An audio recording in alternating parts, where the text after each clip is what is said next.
Salve, meus amigos do vinho, tudo bem aí com vocês? Eu espero que sim. Sejam bem-vindos aí ao canal Fenolê aqui mais uma vez. André aqui que vos fala, sommelier de Bordeaux. E se você tá aqui é porque deve ter o mesmo defeito que é o de gostar muito de vinhos, certo? Hoje eu vou te partilhar aqui 10 coisas que eu acho, sinceramente, um erro você fazer antes de comprar vinhos, ok? Eu separei eles em duas partes.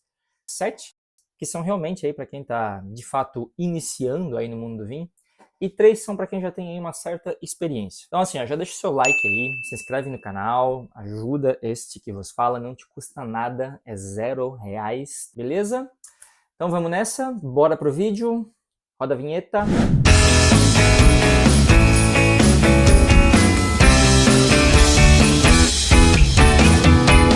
Bom, erro número 1, sempre comprar o mesmo vinho. Primeiro aqui já de cara. Olha, é que eu entendo que quando a gente, encontra aí um vinho que a gente gosta, enfim, bate aquela vontade de meio que ficar sempre no mesmo. E porque a gente também tem um pouco de medo, né, de ir para outra região, enfim, conhecer outra coisa e errar. E não tem, na verdade, nenhum problema, tá, se você quiser fazer isso. Porém, só, eu acho um erro, por quê? Porque o mundo do vinho, gente, é tão gigante, tem tanto país, tem tanta região, tem tanta casta, tem tanto produtor aí para você conhecer e para você ampliar o seu paladar, tantas filosofias de vinificação, tanto tipo de terroir, não tenha dúvidas, tá? Isso aí tudo é feito, tá? Pra gente descobrir, pra gente explorar. Então, se você bebe sempre o mesmo vinho, tá perdendo aí a oportunidade e a chance de descobrir todos esses rótulos que podem ser incríveis, né? Então, se você quiser evoluir e aprender mais, não vai ter outro jeito. É realmente experimentando, é realmente se arriscando um pouco. A verdade é que você pode se surpreender, bem na verdade que pro bem ou pro mal, mas a experiência vai com certeza te trazer mais conhecimento.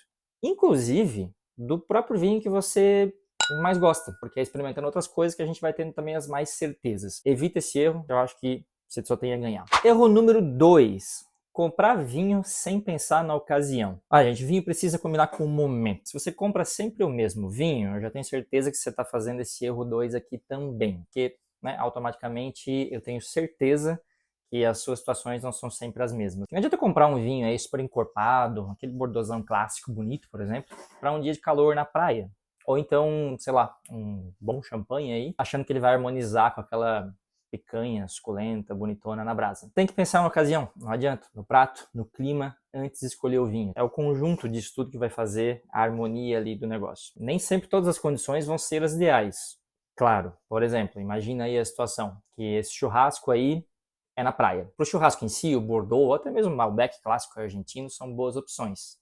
Tudo certo. Mas o churrasco vai ser na beira da praia, tipo assim, lá naquele calorzão, tá entendendo? Primeiro, tomar vinho tinto, então acima de 18 graus, esquece. A experiência não só é ruim, como ela é desastrosa. Então, nesse caso, seria melhor um branco, né? Bem geladinho, enfim. Até seria ok pro momento, mas não necessariamente pro prato, né? Porque a gente tá falando do churrasco. E o churrasco precisa de um tanino aí para combinar com a carne. Então, o que vai ir bem nessa situação aí? É certo que é um tinto, só que vai ser que tinto? Um tinto mais frutado, mais leve, mais simples, sem madeira. Tipo um Merlot, assim, mais fácil, um próprio Tempranillo aí, espanhol. Um vinho que tem estrutura para ajudar ali com os taninos na carne, mas é leve. Até um rosé macerado, assim, sabe aqueles mais pinks, que são mais extraídos, pode dar bem legal também. O segredo, na verdade, aqui vai ser realmente manter o vinho mais fresco mesmo, até se ele for tinto. Nem estressa muito, tá? Mantenha a garrafa na geladeira mesmo.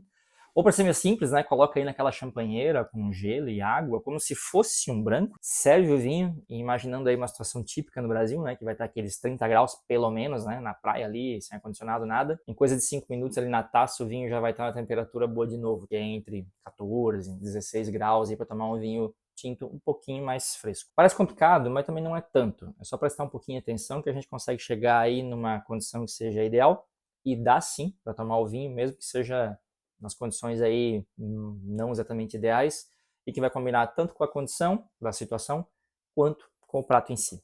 Beleza? Vamos pro próximo. Erro número 3. Achar que vinho caro é sempre bom. Cara, como é difícil falar disso no Brasil, porque vinho já é meio que caro por si só, né? Infelizmente. As coisas acabam tomando aí umas proporções meio maluconas. Mas enfim, vamos lá. Preço é apenas o quanto as pessoas pagam por um produto.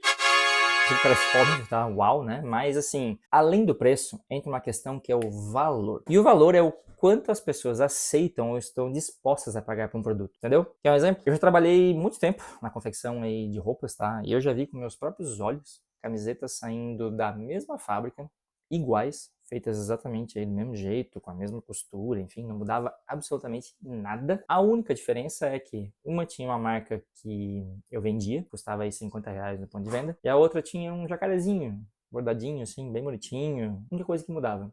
Só que ela custava daí R$ 150 no ponto de venda, o triplo do preço. O que eu quero dizer com isso? Que para aumentar o preço, você precisa aumentar o valor percebido. E valor, meus jovens, se constrói com marketing, propaganda, reputação, escassez programada, né? O próprio mercado de luxo, né? Vive disso. Se todo mundo tem, deixa de ser luxo. E tudo isso tem no mercado de vinhos também, que em muitos sentidos também é um mercado de luxo. Vou dar um exemplo então aí no vinho. Pode falar da França, né? A França tem uma reputação milenar aí da produção de vinhos. E isso faz com que, em geral, as pessoas aceitem pagar mais caro por eles. Se não fosse isso, o preço dos vinhos franceses seria mais baixo, pode ter certeza. Então, assim, para de pensar que preço está sempre ligado somente à qualidade. Qualidade, na verdade, nesse caso, vai ser uma premissa básica, né? Esses produtos de alta gama, eles sempre vão ter qualidade. É o mínimo que você vai ter. No fim das contas, tem muito vinho de altíssima qualidade, que custa menos do que vários outros certos rótulos que tem prestígio, porque é o prestígio que faz com que o preço vá lá para cima, aumente o valor. E essa aí é a realidade para a grande maioria dos vinhos. Faz uma degustação às cegas para você ver. Você vai achar, sem dúvida nenhuma, tá, vinhos de altíssima qualidade que vão custar aí uma fração do preço de um Grand Cru de Bordeaux, por exemplo, ou um Grand Cru da Borgonha. Fato. Agora sim, eu acho legal, importante também falar que as pessoas elas não compram vinho às cegas, tá? Então, enfim, colocar uma garrafa aí de um Grand Cru de Bordeaux na mesa não fala apenas sobre o vinho, né? Tá falando sobre você também, né? Ou seja, quem serve aí, por exemplo, um Chateau Margaux na mesa, tá pagando por uma reputação, por uma marca, por um luxo que essa pessoa pode se dar, digamos assim, né? Então ela tá pagando para falar dela mesma. Conseguiram entender? Através de uma garrafa de vinho. Eu também tenho Gran Cruz aqui na minha cave, óbvio, mas não são nem de longe aí os vinhos que eu tomo regularmente, tá? Nem precisaria disso para conseguir ter acesso a boa qualidade. Então entenda isso, por favor. E tem mais também, tá? Vinho caro também pode ter defeito, que ela é uma garrafa como qualquer outra, né? Então, assim, pode ter sofrido problemas de transporte, de estocagem errada, variações muito bruscas de temperatura, enfim, isso aí vai afetar qualquer vinho, independentemente do quanto você pagou por ele. Beleza? Vamos pro próximo. Bom, o erro 4 é justamente o oposto do que eu falei antes, que é achar que todo vinho barato é ruim. Pelo menos os motivos que eu já expliquei aí no erro oposto. Além do simples motivo também de que existem vinhos feitos para serem acessíveis mesmo. Pode ter exemplos aqui na França mesmo. Paul Mas aí, que é um gigante aqui do Languedoc, que vende no Brasil também. Gérard Bertrand, também é um outro grande produtor, negociante aqui do sul da França. São exemplos aí de dois grandes negociantes aqui, que fazem vinhos para terem preços mais baixos mesmo, mais acessíveis, né? Mas ao mesmo tempo muito bem feitos. Não vão ser os vinhos aí mais complexos ou com maior história para contar, né? Mas eles vão cumprir muito bem o seu propósito. E vão combinar, nem todo mundo tem grana para ficar gastando R$ 500 aí toda vez numa garrafa de vinho, certo? Muitas vezes você quer ter uma coisa mais simples e esses vinhos estão aí para isso. Entender essa dinâmica aí de caro, barato, te fazem beber vinhos muito bons aí sem precisar pagar fortunas. Se você é curioso, isso aí vira um exercício que é bem legal de se fazer no fim das contas. Próximo. O erro 5 aí é confiar cegamente em aplicativos de avaliação. Eu sou obrigado a falar disso daqui porque eu vejo bastante gente fazendo isso daqui. Olhar opiniões aí tem a sua utilidade, tá? Até mesmo eu faço, né? Mas não pode ser a sua única referência. Cada paladar aí é único, né? E o que uma pessoa ama pode não ser exatamente aí o que você gosta, para começar já, né? Esse é o primeiro. E tem outro ponto, tem muita vinícola e muito vinho aí que aparecem ranqueados aí nesses aplicativos, não necessariamente de graça, viu? Tem muito marketing, muito dinheiro aí por trás para garantir que certas vinícolas, certos vinhos estejam sempre aparecendo lá como muito bem avaliados, muito bem lá no topo das listas. É tipo aquele top 10 aí do Netflix, né? Que eu não sei se você já reparou, por acaso, os filmes e séries aí que aparecem sempre nesse top 10 aí do Netflix.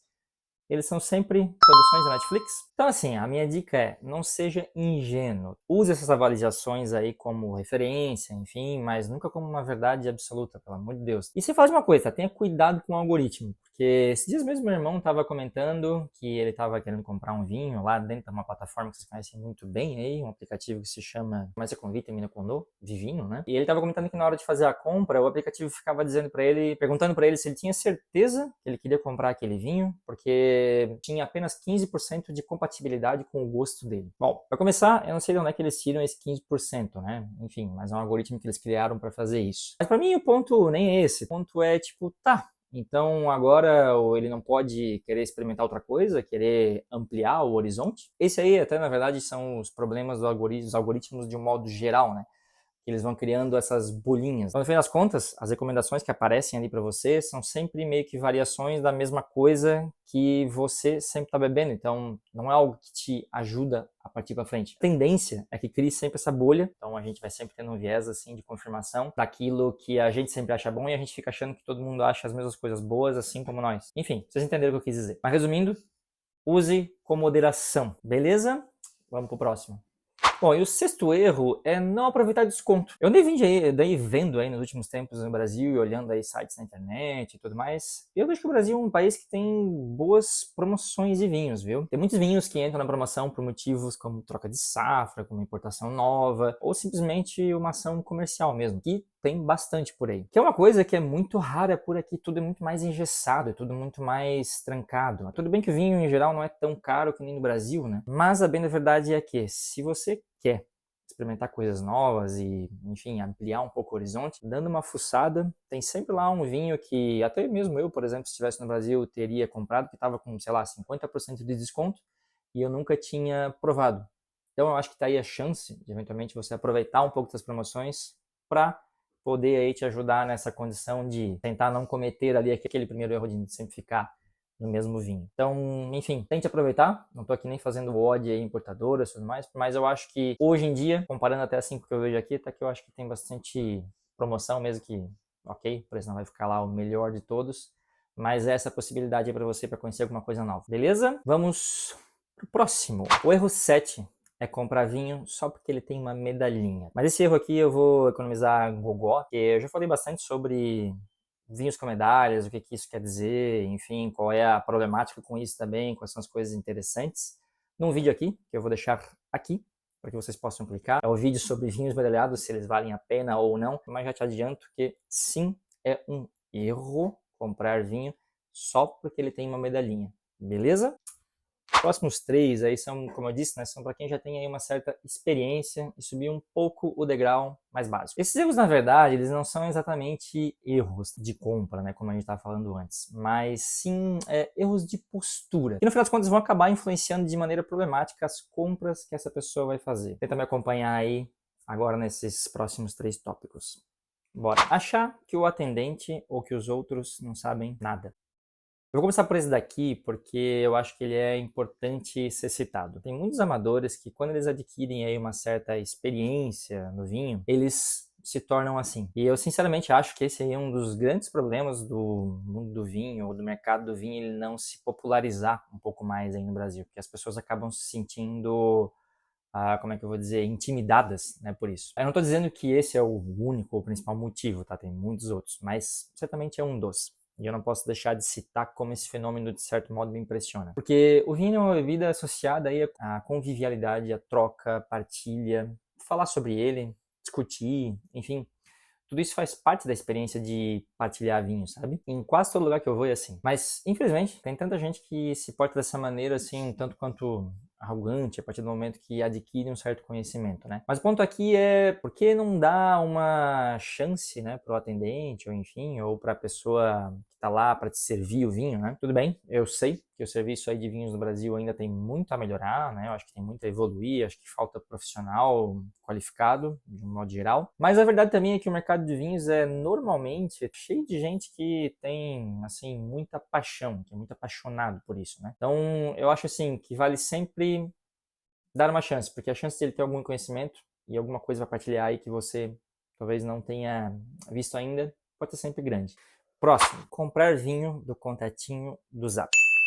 Não importa aí o que eu pense, né, ou o que se diga, sempre tem alguém com uma bela história perfeita para justificar aí que tem um vinho mais barato, enfim, e que ele consegue esse vinho aí de um jeito top. Bom, o que eu quero dizer é desconfie, desconfio mesmo. O grande pior disso aí tudo é que a falsificação é enorme, enorme.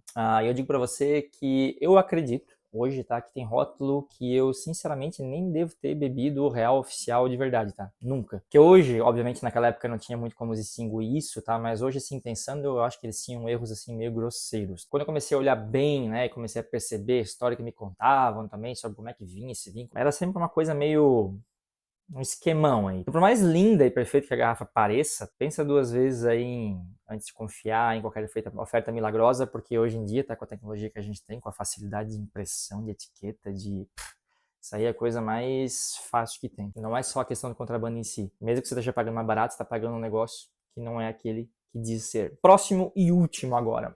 E por último, não seja preconceituoso, seja qual for o seu preconceito. Quanto mais a gente estuda sobre vinho, menos preconceito a gente tem. Juro por Deus que é assim. Quem cria preconceito, tá, geralmente não tá aprendendo sobre vinho. Só para dar um exemplo, né, eu vejo aí direto gente na internet fazendo assim, o cara começa no Malbecão argentino aí clássico, né, e aí evolui. Eu não gosto muito dessa palavra, tá, mas vamos lá, ele tipo amplia o horizonte, e aí de repente aquele Malbec que ele amava já não tá fazendo mais sentido. Enfim, normal, é assim que a coisa acontece. Mas aí qual é a primeira coisa que esse cara faz assim que ele faz esse step? Ele cria preconceito com o classicão Malbec da massa. Por quê? Para evoluir, ele precisava falar mal daquele que gostava antes, né? Então eu não tô falando, obviamente, que você não pode falar mal de, sei lá, de canção com açúcar adicionado, ou vinho aí suave que você bebia quando você tinha 15 anos, né? Acho que eventualmente todo mundo já passou por isso um dia, né? Mas sobre isso, né, o que eu tô falando, nem também tô te proibindo nada, tá? Se quiser falar mal, enfim, fala como quiser.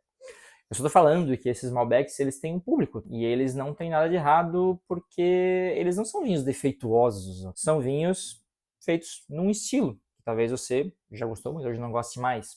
Bom, eu acho que quem fica nessa, acho que não entendeu, assim, muito o jogo, porque, cara, vinho muito extraído, mal feito e, assim, não muito bom também tem aqui na França. Então, no fim das contas, esses preconceitos aí são sinais de arrogância, né? Os produtores que eu mais aprendi e que mais passaram conhecimento, por exemplo, aqui em Bordeaux, eram sempre de uma simplicidade absurda, considerando quantos eles sabiam, né? Zero preconceito, estavam sempre dispostos a experimentar qualquer coisa. É porque eles querem saber de vinho, né? Então, os produtores, aliás, eles costumam ser sempre os mais humildes. Sempre que eu falo com um, eu tento lembrar que o que importa é o vinho, o prazer da descoberta, da partilha, porque por mais que o meu trabalho envolva comparar, avaliar, até mesmo criticar, eu sempre penso assim, cara, tem alguém lá produzindo isso com bastante humildade. Então eu cuido bastante com o que eu vou falar, porque é um povo que trabalha bastante e tá lá botando a mão na massa, assim, tá lá sujando as unhas, assim, né, sabe? Então, mesmo que seja uma propriedade grande, enfim, maior, tá cheio de agricultor lá produzindo aquele vinho. Toma cuidado, não tem aí tanto preconceito. Vinho é sobre, enfim, tudo isso, toda essa cultura, e não sobre ficar se achando cara, enfim, dizendo que não, eu sei mais, eu conheço mais, eu bebo mais, eu já fiz isso, já experimentei aquilo e por isso acho que adquiro o direito de ficar falando mal de um vinho só porque não é mais o gosto que eu tenho. Espero que vocês tenham gostado desse vídeo, né? Que é uma tentativa minha, sincera, de aportar um pouco para vocês aí o que eu aprendi e venho ainda aprendendo quando eu tô diante de uma prateleira de vinhos e desse mundo de vinhos em geral. Então deixa aí nos comentários se você gostou, se você discorda, enfim, curta, compartilha, faz aquela ruaça de sempre aí, né? Porque ajuda esse que você fala a continuar produzindo vídeos como este daqui, beleza? Até o próximo vídeo, abraços e Santé!